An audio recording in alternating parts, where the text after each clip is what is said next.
അസ്സലാമു അലൈക്കും വറഹ്മത്തുള്ളാഹി വബറകാതുഹു. ബിസ്മില്ലാഹിർ റഹ്മാനിർ റഹീം. അല്ലാഹുമ്മ സ്വല്ലി അലാ സയ്യിദിനാ മുഹമ്മദ് വഅലാ ആലി സയ്യിദിനാ മുഹമ്മദ്. പ്രിയപ്പെട്ട സുഹൃത്തുക്കളെ, പല സഹോദരിമാരും ഏത് സമയത്തും പറയുന്ന ഒരു പരാതിയാണ്, ഉസ്താദേ, മക്കൾ പറയുന്നത് അനുസരിക്കുന്നില്ല.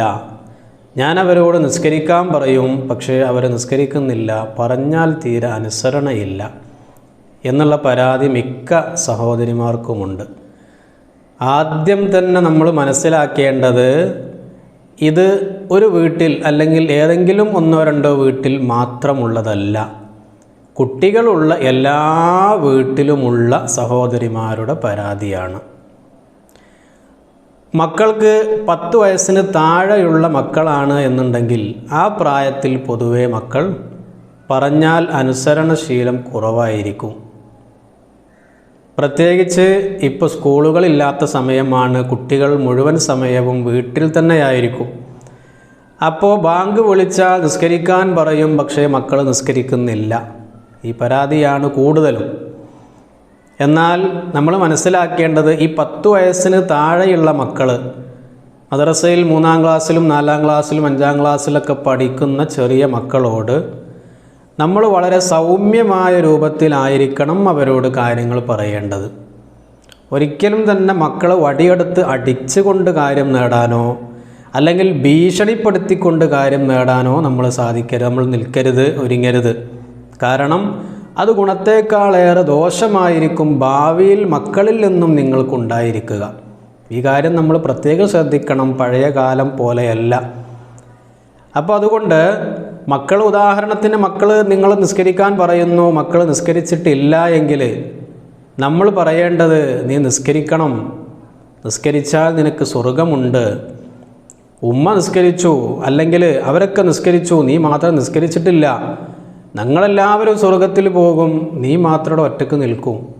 നമുക്കെല്ലാവർക്കും ഒരുമിച്ച് പോകണ്ടേ? വേണം. എന്നാൽ എൻ്റെ മോൻ പോയി നിസ്കരിക്കൂ. ഈ രൂപത്തിൽ നമ്മുടെ നാടൻ ഭാഷയിൽ പറഞ്ഞാൽ അവരെ സോപ്പിട്ടുകൊണ്ട് വേണം നമ്മൾ കാര്യം സാധിക്കാൻ.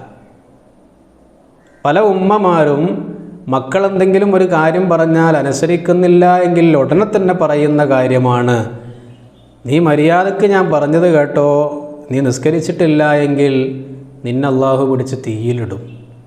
മിക്ക സ്ത്രീകളും മിക്ക ഉമ്മമാരും പറയുന്നൊരു കാര്യമാണ്. ഒരു പക്ഷേ ആ പറയുന്ന സഹോദരി ആ സഹോദരിയുടെ ഉമ്മയിൽ നിന്ന് കേൾക്കുന്ന ഒരു ഡയലോഗായിരിക്കും ഇത്.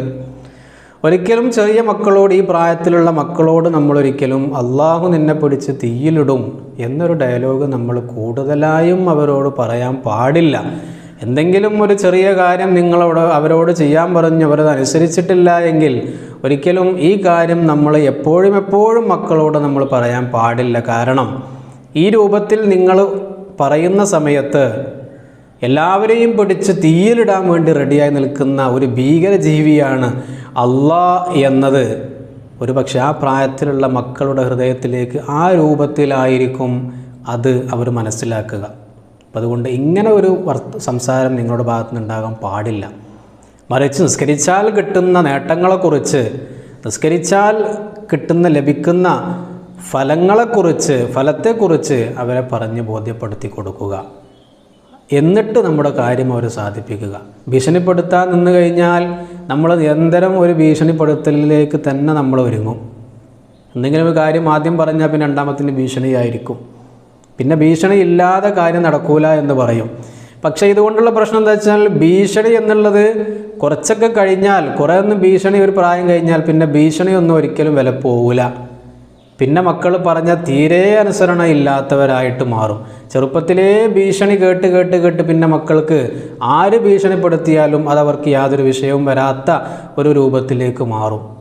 അപ്പോൾ അതുകൊണ്ട് അത് നിങ്ങൾക്ക് ഗുണത്തേക്കാളേറെ ദോഷമായിരിക്കും ഉണ്ടായിരിക്കുക. ആ കാര്യം പ്രത്യേകം സഹോദരിമാർ ശ്രദ്ധിക്കുക. ഇതിനൊരു മറ്റൊരു പരിഹാരം, മക്കൾ ഉറങ്ങിയതിന് ശേഷം 11 പ്രാവശ്യം ആയത്തുൽ കുർസി ഓതിയിട്ട് അവരെ മന്ത്രിച്ചു കൊടുക്കുക. അവർക്ക് കുട്ടികൾ ഉറങ്ങിയതിന് ശേഷം 11 പ്രാവശ്യം ആയത്തുൽ കുർസി ഓതിയിട്ട് മന്ത്രിച്ചു കൊടുത്താൽ കുട്ടികളിലുള്ള ഈ ഒരു ദുസ്വഭാവം മാറിക്കിട്ടാൻ വളരെയധികം ഗുണം ചെയ്യുന്നതാണ്. മക്കൾ ഉറങ്ങിയതിന് ശേഷമായിരിക്കണം. ഇങ്ങനെ മക്കളുടെ സ്വഭാവത്തിൽ മാറ്റം വരുന്നത് വരെ നമ്മൾ 11 പ്രാവശ്യം മക്കൾ ഉറങ്ങിയതിന് ശേഷം ആയത്തുൽ കുർസി ഓതി മന്ത്രിച്ചു കൊടുക്കുക.